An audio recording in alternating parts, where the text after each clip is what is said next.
Assalamualaikum, this is Ahmed Raza and I'm working as an IELTS instructor at Edify Group of Companies. Welcome to another video, and in this video I am going to talk about 5 useful tips to ace your IELTS reading exam. बहुत सारे बच्चों का ये concern होता है कि reading जो है वो पर्टिकुलरली उनको बहुत मुश्किल लगती है, and it make sense obviously क्योंकि आपने 3 लॉन्ग थोड़े से डल पैसेजेस पढ़ने होते हैं और उसके बाद आपने 40 क्वेश्चंस को आंसर करना होता है. So I have come up with 5 tips that can help you actually understand the test and to improve your score in the IELTS reading. Let's move on to the tip number 1. The tip number 1 is understand the test.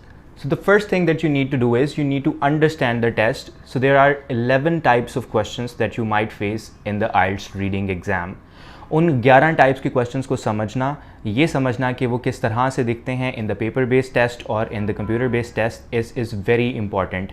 जितना आप खुद को test के साथ familiarise करेंगे उतना आप कम intimidated feel करेंगे during the test.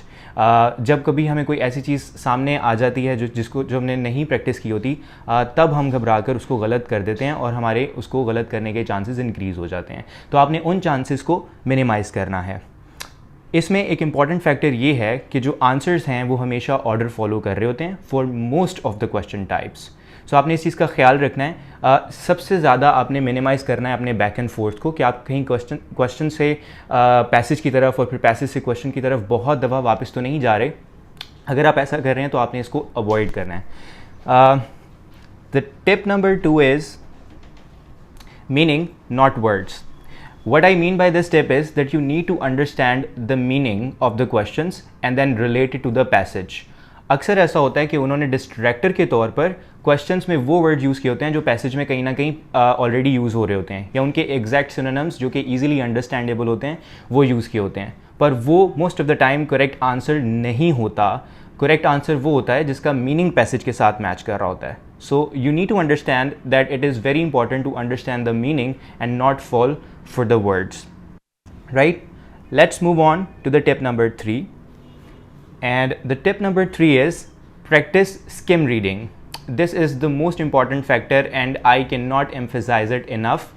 Skim reading का मतलब ये है कि आप पैसेज को इस तरह से पढ़ते हो कि उसके ऊपर आप किसी भी स्पेसिफिक पार्ट पर बहुत ज़्यादा टाइम वेस्ट नहीं कर रहे होते. So you quickly read the passage and it is suggested कि आप अपना टेस्ट स्टार्ट होते ही पूरे पैसेज को एक दफ़ा गो थ्रू करो, क्विकली गो थ्रू करो, उसको पढ़ो और अंडरस्टैंड करो कि उस पूरे पैसेज में बात क्या हुई हुई है.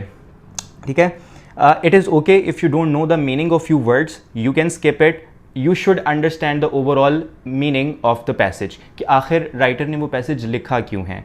So here you can wear a critical hat. आप क्वेश्चन पूछ सकते हो, खुद से पूछ सकते हो फॉर योर अंडरस्टैंडिंग. अच्छा लिखने क्या आती, इसका होल आइडिया क्या है. So that is what called the skim reading, and you should do this before going to the questions. ठीक है. सो इसको आप अपना स्टेप नंबर 1 बना लें कि जैसे ही आपके पास कोई भी टेस्ट आएगा, पैसेज आएगा, आपने सबसे पहले उसको स्किम रीड करना है, उसको क्विकली पढ़ना है, उसके बाद आपने क्वेश्चंस की तरफ जाना है और फिर केयरफुली क्वेश्चंस को पढ़ के पैसेज की तरफ वापस आना है.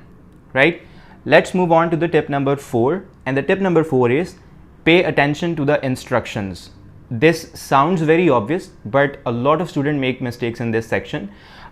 With this particular thing, हम क्या करते हैं कि हम instructions को उतनी ज़्यादा closely follow नहीं कर रहे होते. So with every question, the instruction change, right?